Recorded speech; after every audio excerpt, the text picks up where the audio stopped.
Swayam Prabha. Digital India. Educated India.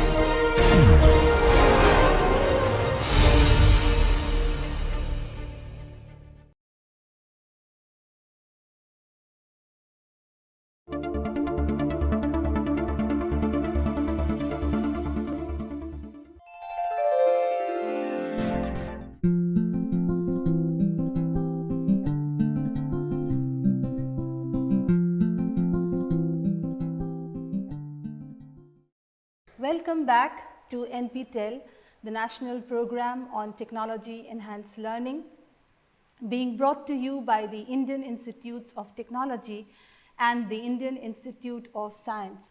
Today is the last lecture in our 40-lecture series on cultural studies.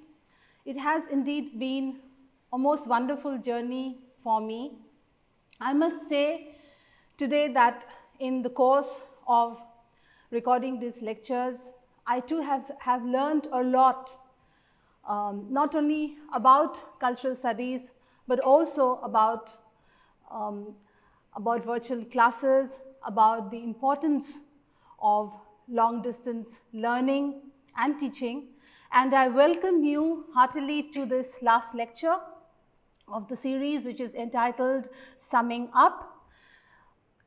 Since this is a lecture where we sum up what we have learned so far, we are not today going to have any question answer session in this lecture, nor are we going to mention the key source texts. For the key source texts of each lecture, you may go back to the individual lectures. However, we will of course have a brief recap of what we did in the last lecture. The last lecture, you will recall, was devoted to a critique of cultural studies. We called it critiquing cultural studies, and we saw that critique involves both criticism, that is saying that is scrutinizing any domain, any area, any object, any form, right, in a bid to show some of its some of the lacunae or gaps in those areas. And it also involves an inquiry into the basic premises, okay, and axioms inherent in any field of study, right? So with that, we first talked about some of the lacunae, gaps, or some of the criticisms that have been levied over the years since cultural studies began as a discipline. And we found, let's look at this slide here, we found that some of the adjectives and phrases that have been used to describe and criticize cultural studies have been these. Many have found cultural studies too trendy, okay, an academic fashion. It has found it to be not truly scholarly, and it has also said, it has gone so far as to say that there is no real research in cultural studies, and it is not a discipline proper. We then, towards the end of the last lecture, also defended cultural studies, right, by saying that cultural studies never claimed to be a discipline proper. As we saw, it was so interdisciplinary in nature, and it had to be interdisciplinary in nature because all the disciplines really fall, and their subject matter fall under culture, under the great rubric of culture, right? We also went on to defend cultural studies by saying that some of the critiques and the criticism came from those who found the anti-positivist impulse of cultural studies difficult to swallow, and these are voices really that perhaps could not accept. Let's look at this slide here, the uncertainty and provisionality of knowledge that was argued by cultural studies, the discursive nature of cultural studies. We saw that cultural studies was a way of speaking, usually alternative discourses, alternative ways of description and signification were encouraged, okay? And indeterminacy becomes a virtue in cultural studies, okay? Why? As we saw, to be too deterministic, okay, again led us to the pitfalls of positivism, where there was no self-reflexiveness and where there was no understanding of the fact that knowledge was created by human beings with particular cognitive structures, right? And also finally, over-determination. We found many want to have well delineated, well identified, identifiable causes to phenomena, and over-determination may not go down well with some critics, right? Anyhow, let's now, after having done this brief recap, go on to sum up what we have learned in our lectures. Okay, do you recall this important question which was posed in lecture 1, okay, and where I asked, have you ever asked yourselves, why do we live the kind of lives that we live, okay? This question we found was immensely important because we, if we do not make an inquiry into why we do things, why we like certain things, okay, why we do not like certain things, why we have certain kinds of social arrangements, cultural practices, right? Why is there inequality in this world? Why is there racism in this world? Why is there ethnic strife in this world? Okay, what is identity? What is subjectivity that make us, right, that define us? Then we are leading a life without any thinking, really, okay? So we said it's important for us to pose this question, why are we living the kind of lives that we live? And then please look at the slide. We said that there are ways of framing this question in cultural studies, and one of the ways is this, that in cultural studies, this question may be framed as, how are we produced as subjects? Okay, so we call a person, in cultural studies, we do not call a person, we call a person a subject who feels, okay, a subject who is an agent, a subject who has an inner life and an outer identity, and a subject who holds certain values to be dear, and those to himself or herself, and those values go on to finally, make that person or take decisions or, and undertake certain actions, right? So this is, we found, and I have to reiterate this, that this is a very important question, okay? How are we produced as subjects? Then we saw, through Richard Johnson, in his essay, What is Cultural Studies Anyway? We found that this is how he talks about the domain of cultural studies. He says that the ultimate, I'm quoting from him, the ultimate object of cultural studies is not the text, but the social life of subjective forms at each moment of their circulation, including their textual embodiments, okay? So again, if you look at, go back to the lecture before this, if you go and look at the critique of cultural studies, we saw there that textualism, or what many feel, too much emphasis on text and the textuality and the discursive nature of cultural practices was one of the criticisms levied on cultural studies, okay? But Johnson here defends cultural studies by saying that it is not the text, okay, which is sacrosanct, it is not the text, which is the central focus in cultural studies. He goes on to say that it is the social life, okay, of the text. It is a social life of subjective forms, and by subjective forms, why are we calling forms subjective? We are terming, these forms subjective because, after all, they are produced by human beings, right, at particular moments in history, in particular spaces and times, okay? So in that case, we saw that objectivity is something that we cannot accept, at least as it is, nothing called absolute objectivity, okay? Every domain of knowledge, including the sciences, okay, cannot be completely objective as long as it is human beings who are creating them, okay. So what we look at is not the text, but this, very importantly, the social life, okay, of a text, and how it is circulated, how it is produced, how it is distributed, and how ultimately it is consumed.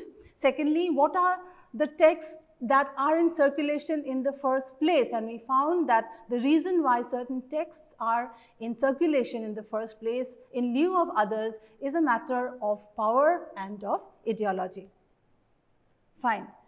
Then we talked about a very important essay, if you remember, in the first lecture, entitled Cultural Studies, Two Paradigms, and we know by now that Stuart Hall is one of the most important theorists who you have to read if you have to understand cultural studies. And Stuart Hall in this essay took us back to the beginning of cultural studies, and he says that cultural studies has a definite legacy in the sense that we have to point to three scholars, okay, who really began this alternative way of looking at culture, and these are Raymond Williams, Richard Hoggart, and E.P. Thompson, and their books respectively, which are important in the genealogy of cultural studies, are Culture and Society, Uses of Literacy, and the Making of the English Working Class. These, these books and some of the other works that were, around in circulation, so to speak, in that time, says Stuart Hall, showed culture as ordinary, right? So we know that in our series, we are considering culture in specific ways. A is that culture is ordinary. Culture is not to do with what we understand as high culture or classical music or dance forms or the theater, etc. Culture is everyday practices, everyday cultural forms is one. This definition or this description, or if you want to say the label of culture as ordinary, was importantly given to us by Raymond Williams, right? Then we saw that culture is a way of life, right? It's a way of life of, of people, and the onus in cultural studies is also to investigate the way of life, why we have certain ways of life and not others. Third, culture is seen as, from this point onward, as democratized. Okay, that is the culture of the people, right? And with democratization comes in a very important area which was not really hitherto seen as something worthy maybe of study, and it was the bringing in of, if I may write this here, the bringing in of the study of popular culture into the mainstream academic domain. And again, Richard Hoggart and Raymond Williams were instrumental in, demanding and establishing the study of popular culture in academia. Finally, we also found that culture is understood as meaning creation. The generation of meaning, the circulation of meaning is also an important part of cultural studies. Here, mainly, it is the post-structuralist turn and the semiological turn, okay, which many say is a later addition, okay, to the usually materialist school that was inaugurated by Richard Hoggart and Raymond Williams. So then we also saw that a few of the ways in which culture is seen in cultural studies is culture is a tool, right, with which we construct our lives, right? Culture is like a language. Culture is about the artifacts and forms that we produce and create. Culture is a way of life, and culture is to do, very importantly, with the workings of power. So essentially speaking, in our course, if you look back, you will realize that these are more or less the important points around which the courses are really revolving. Okay, culture as a tool, culture as a language, culture as artifacts, culture as a way of life, and culture as power. Then Chris Barker has been with us all this while, and his book, as I had mentioned earlier, Cultural Studies Theory and Practice is our seminal book, or you would say if we are to identify one book which may remain with us as our textbook in this course, okay, has been Chris Barker's Cultural Studies Theory and Practice. We also had other books by Chris Barker. For instance, importantly, the Sage Dictionary of Cultural Studies served us immensely well in understanding concepts, okay, and also making sense of cultural studies was another book by Chris Barker. And let's again recall what Barker had said in his works that I'm quoting from him. Cultural studies is not only interdisciplinary but post-disciplinary in the sense that there is a willing blurring of boundaries between itself and other subjects. Okay, cultural studies has been celebrated by its proponents as one of, and perhaps the most interdisciplinary field in the humanities and social sciences. Okay, and its detractors have found it unmanageable, have found the interdisciplinarity, too shifting, and they have found too many borrowings from cultures from different disciplines. So Barker therefore calls it a post-disciplinary. Sorry for the spelling error. Post-disciplinary domain, in the sense that this blurring of the boundaries between, say, anthropology and cultural studies, literature and cultural studies, sociology and cultural studies, political economy and cultural studies, okay, kindred domains. It is not that the borrowings are done because you can't help it. There is in fact a willing breaking down of boundaries between itself and these kindred domains. Then Barker also said that there is no claim to any originality here. Many who remember in the last lecture we saw that the fact that it is not a discipline proper is one of the criticisms of cultural studies, right? Barker on the other hand says that it is cultural studies, it is defined in fact, okay, it is identified by the fact that it doesn't want to be a discipline, right? Its interdisciplinary nature is its very nature, right? So there is no point saying that this is not a discipline proper and there are no margins, no boundaries. This is the whole enterprise of cultural studies, the methodology of cultural studies. So there is no, what is, focused on, rather than, maintaining the disciplinary boundaries, what is focused here are the identification of new patterns and ways of saying. Remember, we had said that redescribing, resignification as a political tool, okay, is the methodology of cultural studies, okay, and to see newer patterns and to identify new patterns so that habitual ways of thinking, habitual ways of description and definition that naturalize some ways of seeing, okay, and some texts, so that these are broken, okay.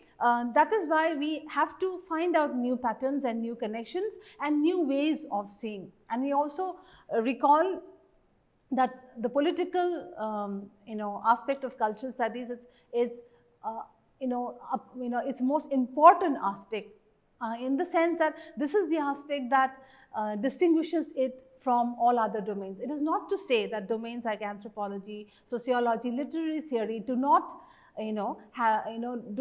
have as its one of their aims the revealing of power and structures of power, but perhaps no other discipline has as its main goal, okay, the revealing of the workings of power and the betterment of life and the reducing of inequality, etc. Okay, so this is what Barker had told us, and we found this in the beginning of our lectures.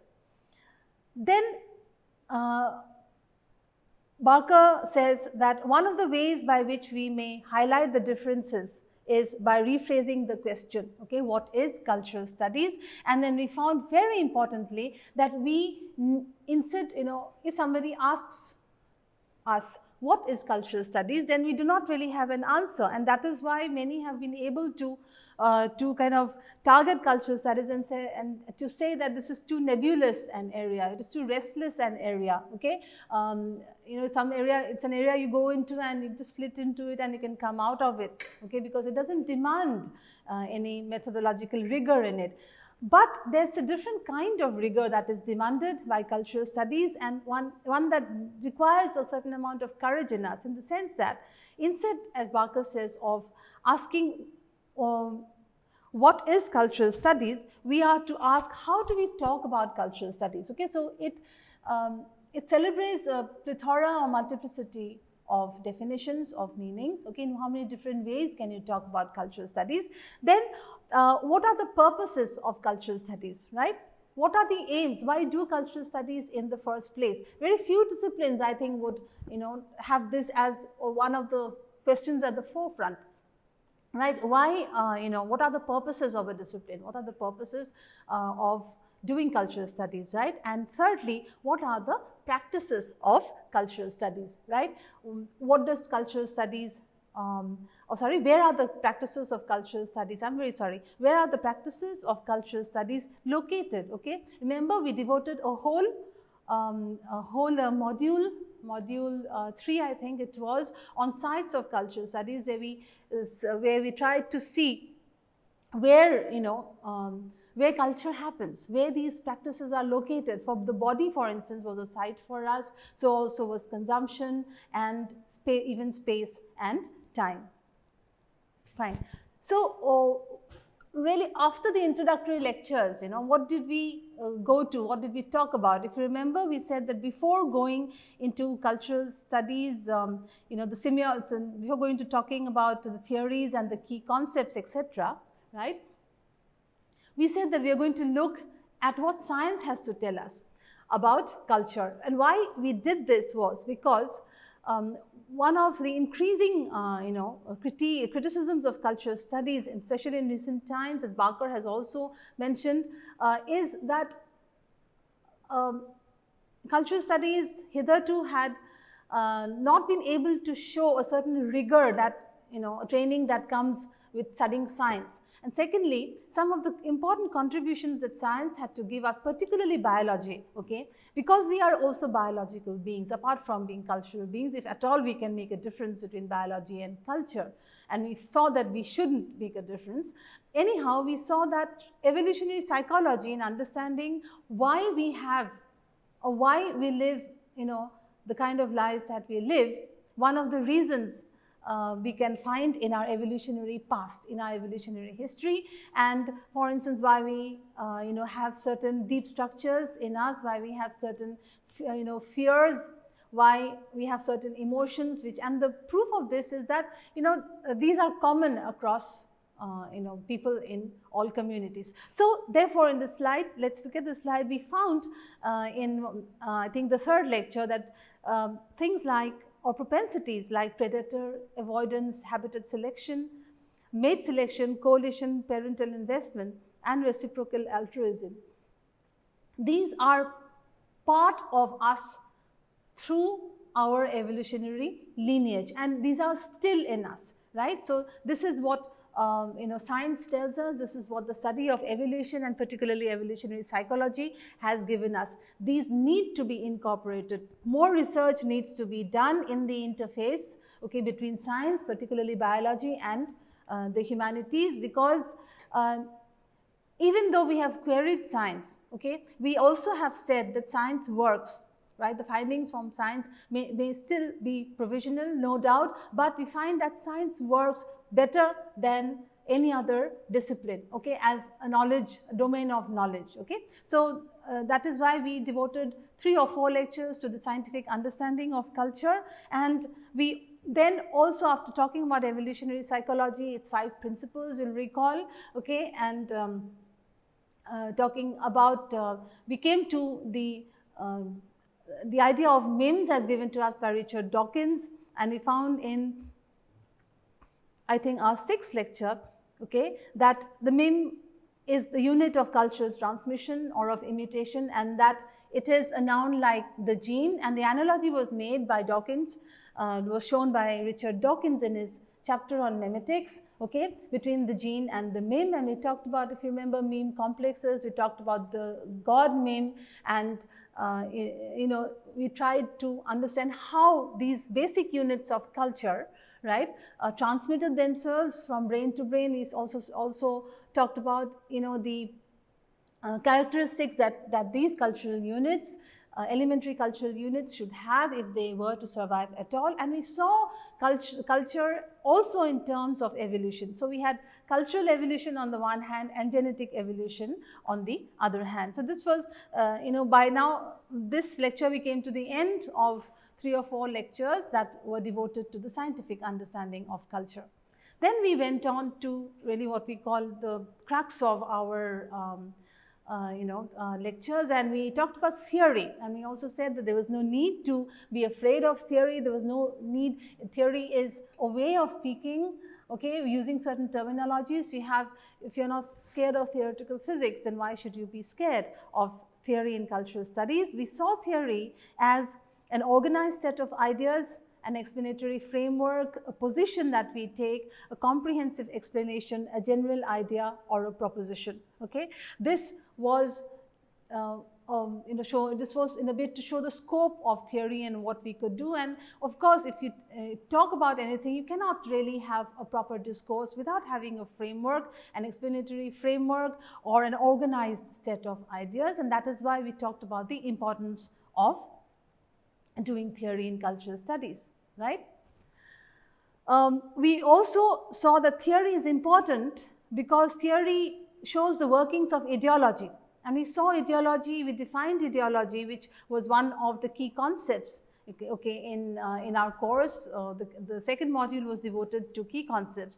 And we found that ideology could be also alternatively called a worldview, okay, a way of seeing the world, ideas as a doctrine, as maps of meaning, and as consciousness.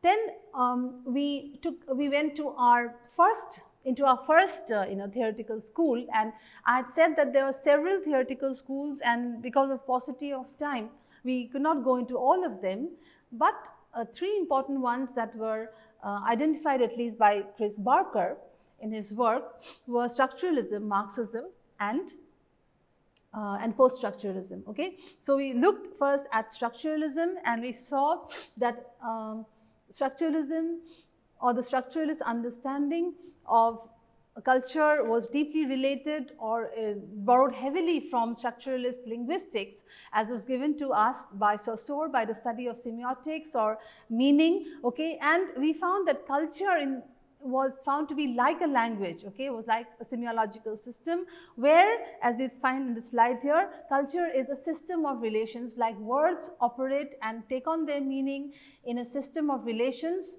Okay, culture also takes on meaning by difference, by relation among units in a system of relations. So a structuralist understanding of culture, we found, is concerned with the systems of relations of an underlying structure, usually language, and the grammar that makes meaning possible. So even cultural arrangements were seen as grammatical, as laid out like a language.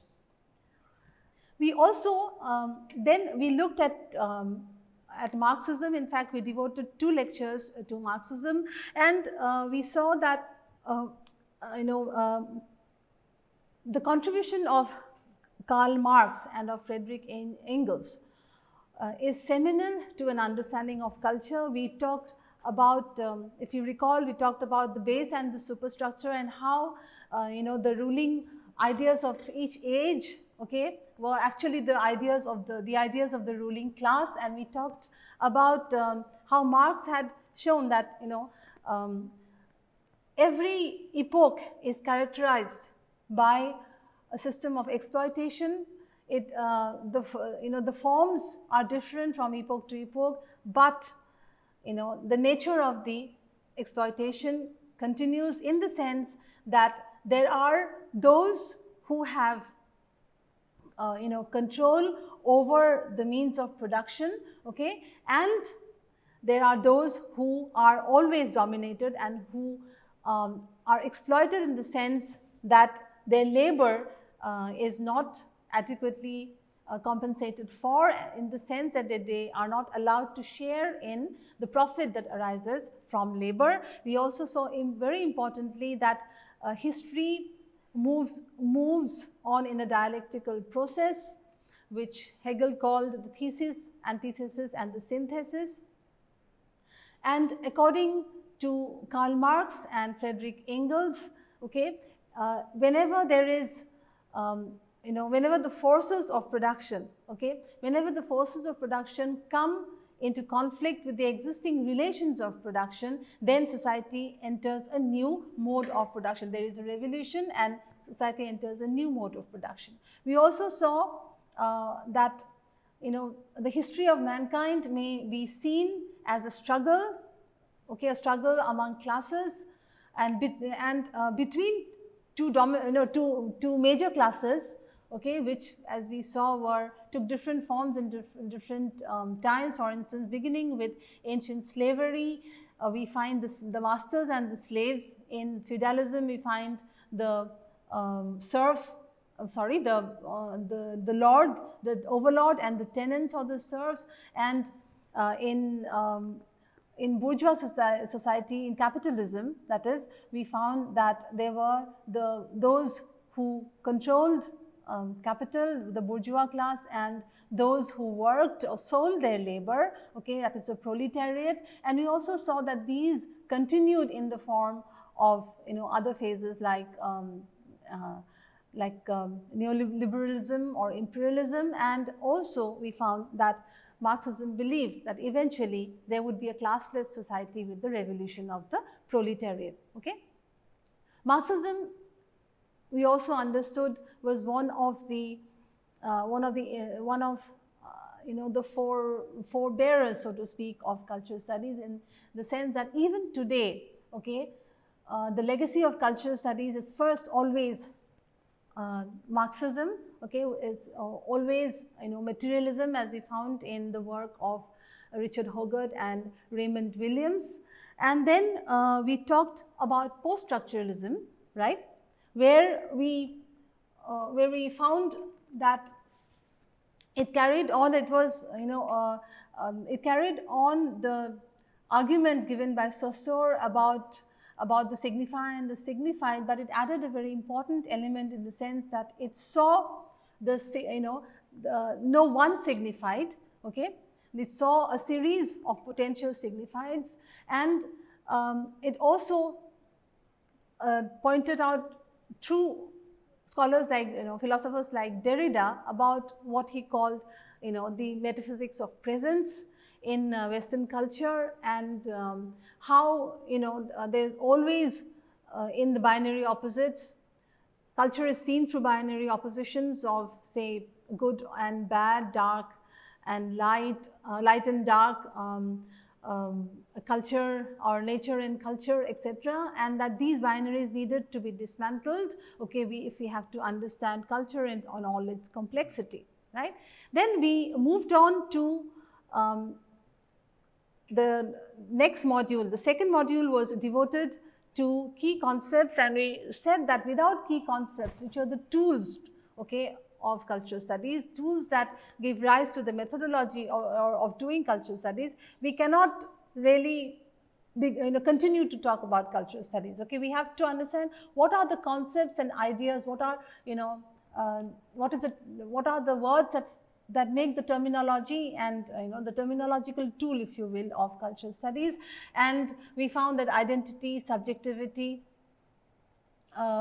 representation, discourse, power, these were among others some of the key terms and concepts in cultural studies. For instance, we saw this word called representation, and we devoted 2 lectures to representation, and we saw through Chris Barker in his Sage Dictionary of Cultural Studies that representation is an act of symbolism, okay, all right, but in cultural studies, representation does not simply reflect in symbolic form things, okay. It does not involve correspondence between signs and objects, but creates, very importantly, the representational effect of things, okay. So in this whole process of representing something, in talking about things, okay, for instance, the representation of women, for instance, as we saw in the media, right, in advertisements, right, it is not everything that is there to be represented about. It is not a true representation, a proper or whole total representation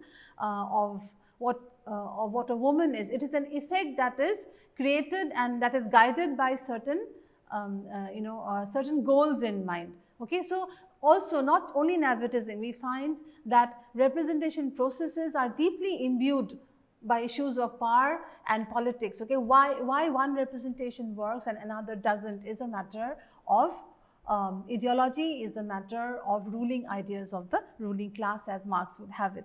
Then we talked about discourses, and we saw that discourse was an immensely important term, a key term in cultural studies, because discourse is, every discourse is a way of talking about something. For instance, we saw, the idea, the man, for instance, man as an object of study is defined in different ways.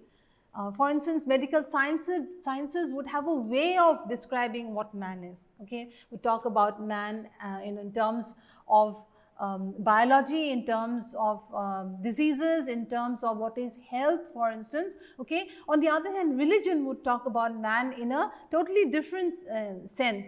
Okay, and literature would again talk about man and his passions and his emotions, right? So all these ways are discourses, all these ways are ways of talking and describing what man is. We only talked about the idea of man, but everything, for instance, okay, that are cultural, cultural practices, cultural products, everything is defined in different ways. And that is why cultural studies holds that there is, no one way, no one legitimate way of describing anything, right? All descriptions are descriptions with a purpose, are also, as many would say, are descriptions with which sort of want to show themselves as the best way or the right way of describing something. So we saw that discourses are therefore maybe defined as objects, as structured systems. Discourses definitely are also texts, and they are ideological systems. Now we understand why discourses are ideological, because every discourse wishes to show that this is the best way to describe itself or describe an object. Then we also saw that culture itself, okay, if we define culture as maps of meaning, we say that these maps of meanings are always shifting, right, and should be so, right, because we in cultural studies accept the fact that these maps of meaning or these meanings acquire a certain stability, that the stability is an illusion really. Why? Because these are temporary stabilizations. Okay, temporary stability is achieved through discursive practices, and whenever we move from discourse to discourse, this stability is broken, and any object, like as we saw man, for instance, begins to take on different hues and colors and descriptions as we move from discourse to discourse, and also within a discourse as we move through time, okay, as the discourse changes. And we saw that Michel Foucault, the French philosopher, is one of the most important persons in this. Whenever we talk about other concepts like power, like discourse, then Foucault is the one who has given us, or who has really thrown up in so many areas, and particularly the nexus between power and knowledge and power and discourse is what we got through Michel Foucault. Then we also, gender came in. We had we devoted 2 lectures to gender, and we said that we are not going to talk only about feminism. We're going to talk about the construction of gender and the identity that comes in the construction of gender. And we found that gender today is, not understood in the traditional way of understanding. Gender is something different from sex, and that sex was biological, essential, a sexual identity, and that gender was, discursive or constructed term or social term. We found that both sex and gender and are descriptive terms, are matters of discourse. Now this is not again to deny the materiality, the reality of the body, but beyond that, even as you go on to describe sexual identity, you are using words, you are using discourses. So in that sense, we have the idea of the illusion of gender as given to us by Judith Butler, one of the staunch proponents in queer theory, and in post-feminism, and Butler says that the effect of gender must be understood as the mundane ways in which bodily gestures, movements and styles of various kinds constitute the illusion of an abiding gendered self. This is very important. Okay, if you think that you have an abiding or fixed gendered identity, then that is only an illusion. Okay, and therefore we found that there was a critique of traditional feminism, in newer ways of looking at gender as a key concept in cultural studies. Then we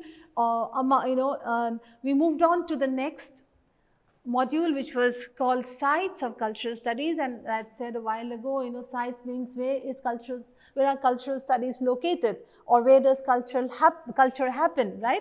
And one of the first topics that we took or we talked about was body, and before this probably many of us thought that the body was just a given, okay, it was only of flesh and blood, but we found that body was also a text. Right? Body is also a matter of discourse, and while talking about body, among other things, we saw that Chris Barker gives us this idea of body work. Okay, that remember, identity and subjectivity are the two most important elementary terms in cultural studies, and we saw that identity, if you make a very kind of elementary distinction, I know this much more than this, but subjectivity is your inner life as you understand what does it feel to be me. Okay, whereas identity is understood as the label that is given to you by a community, by a society, by culture. Okay, and we found that studies of sites hinge around these areas of identity, subjectivity, power, representation, gender, etc. Right? So Chris Barker, while talking about the body, gives us this important concept of body work, and he says that our identities and subjectivities are tied to the work we do on the body.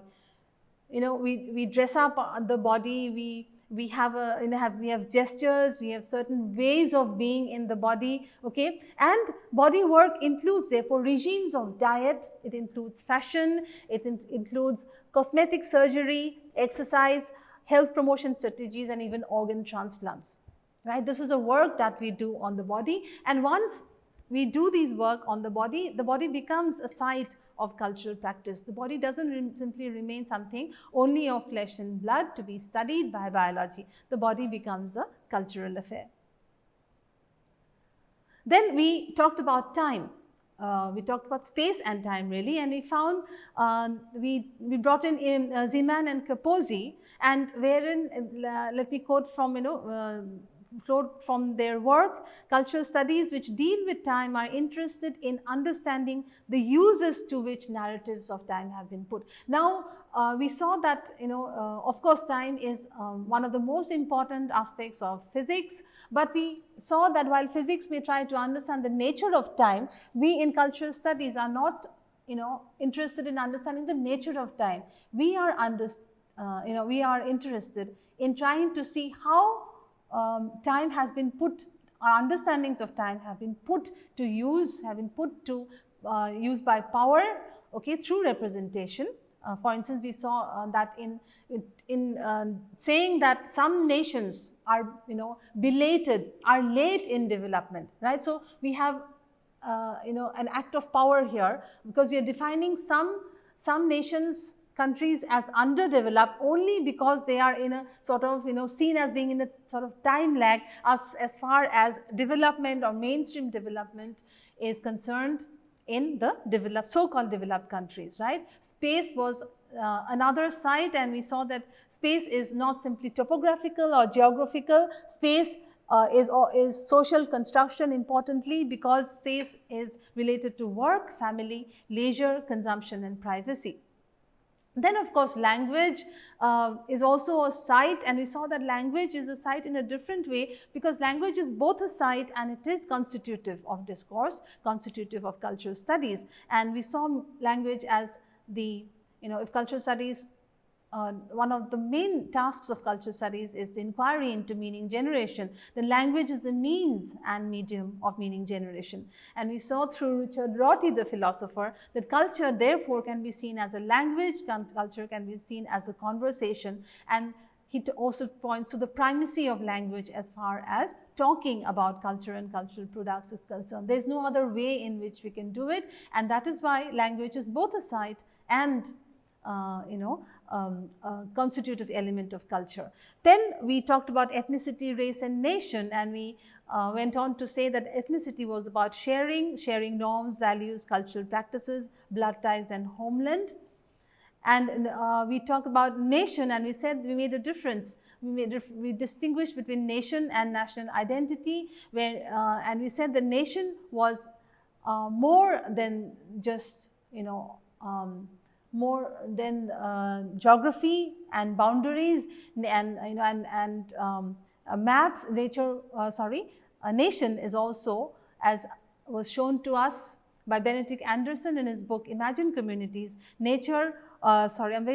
nation is an imagined community, and national identity was a matter of a narrative of shared origins, images, symbols and rituals. Therefore, nation is also discursive, right? Nation is what gives us these imagined communities are formed by these shared symbols which give us our identity and subjectivity as members of a certain nation. Then we talked towards the end of module 3, we talked about consumption. In fact, we devoted 2 lectures to consumption because we are also consuming agents, okay? And we consume it's not that we only go and buy things and consume food, etc. We also consume ideas. Okay, we consume media products, media forms, for instance, we consume cultural artifacts, right? So consumption is a very important site because that is where again culture happens, cultural practices happen. And we saw that though consumption was studied in sociology and perhaps anthropology, the cultural turn in consumption studies brought in many other aspects. For instance, it was a multidisciplinary approach, and it was not only about utility, it was a post-utilitarian approach, and it focused on semiotic systems, right, in the meanings inherent in consumption and the uses on meanings of good. And therefore, it was related, we saw, to postmodernism and especially the experience of consumption. Cultural studies talks about the aesthetics and the experience of consumption and the emotional aspects of consumption, right, which forms only a part really of the traditional way of looking at consumption or studying consumption.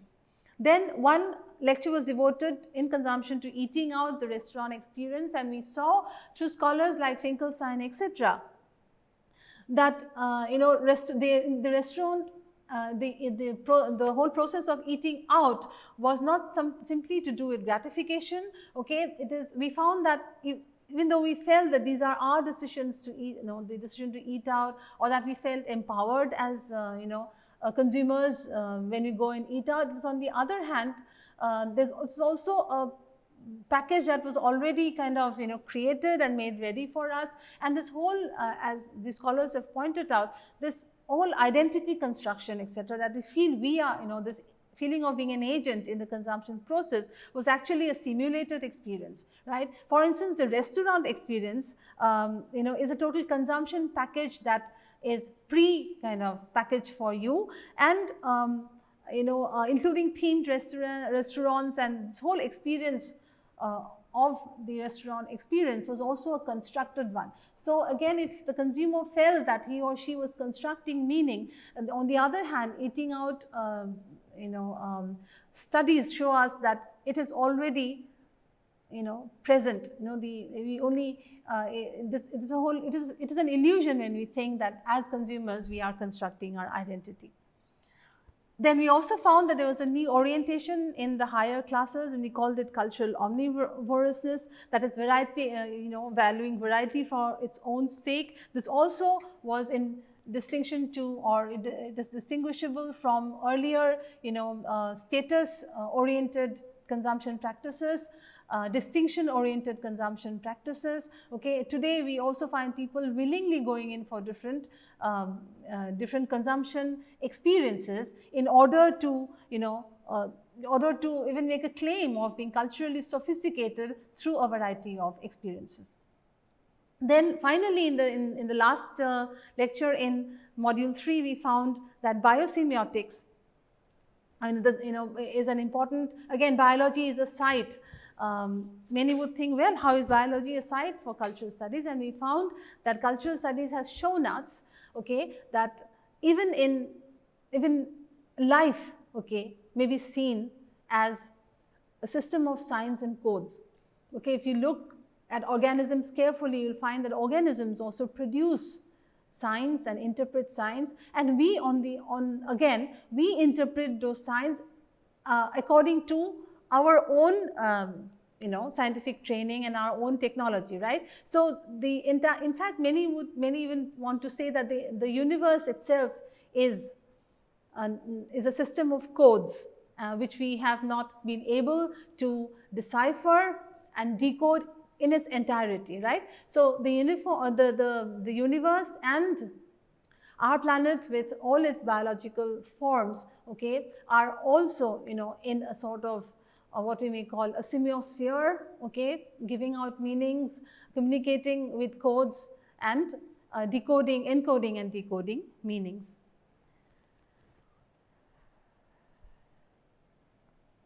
Then we moved on to the last module. The last module was entitled Culture Industries, Cultural Forms, and we first began by talking about the culture industry, and our main text there was Culture Industry by Theodor Adorno and Max Horkheimer from the Frankfurt School, and they made this important point that mass culture, okay, sort of look at the slide here, please, infects everything with sameness, standardization, regulation, and deception, okay, whereas, if we thought that we as consumers of mass culture, right, we are making the meanings, Adorno and Horkheimer said importantly that mass culture was, so uniform, right, and was so sort of infested with, if I may use the word, sameness and standardization, and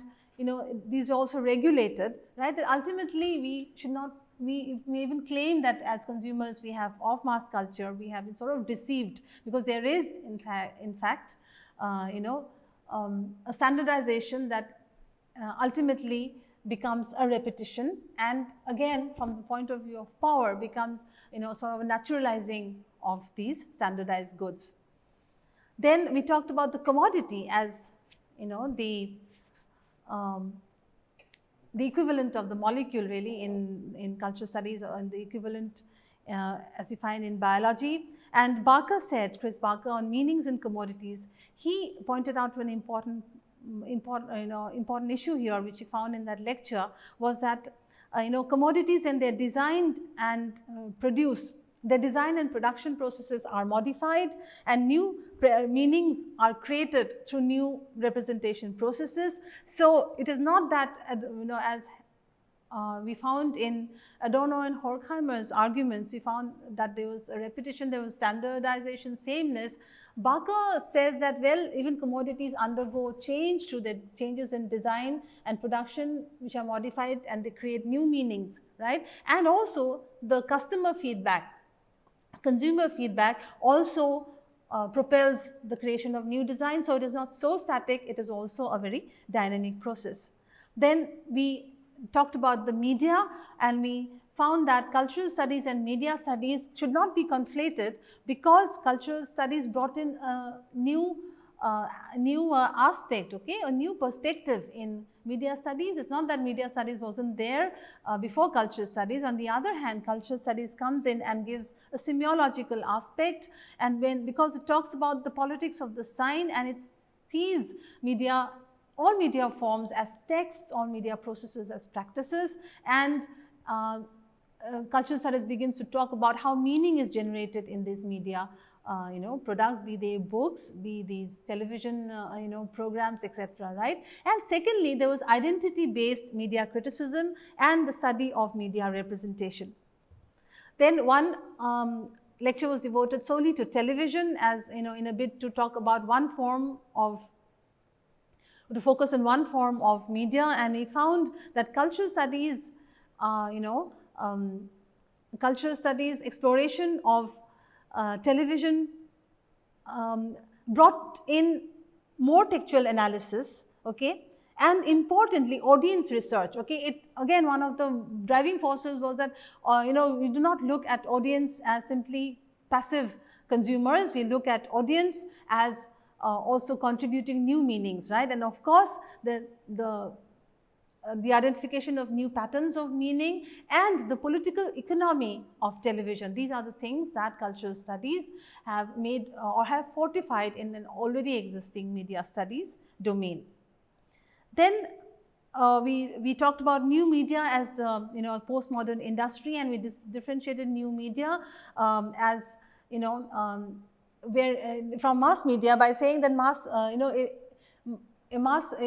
media may be in digital form, but if it is not exhibited and distributed then it through the electronic medium, then it cannot be called new media. And then we talked about cyber culture. The key issues in cyber culture were identified as always, identity and subjectivity, race and class, materiality, techno-capitalism, the digital divide, etc. Then we talked about cultural policy, and cultural policy was seen as the regulation and management and the administration of cultural forms, and that there were institutions and government bodies, and for instance museums and art and culture councils that were at the helm of affairs. And we also saw through critics like Tony Bennett that there was a great need of cultural studies scholars and academicians to contribute to cultural policy, to guide cultural policy making. And this divide between policy, what we call the policy, the criticism policy debate, polarity was to be broken, and more academicians need to come in the formulation and in helping the government to form cultural policies, right? Then we also saw, and we also did the recap on anti-positive cultural studies being targeted by many as a discipline that doesn't have clear answers. And we found that these were in the main those who could not could not accept the uncertain, the fact that cultural studies itself is is imbued with uncertainty, provisionality and indeterminacy, and these are the virtues of cultural studies, as we argued in the end.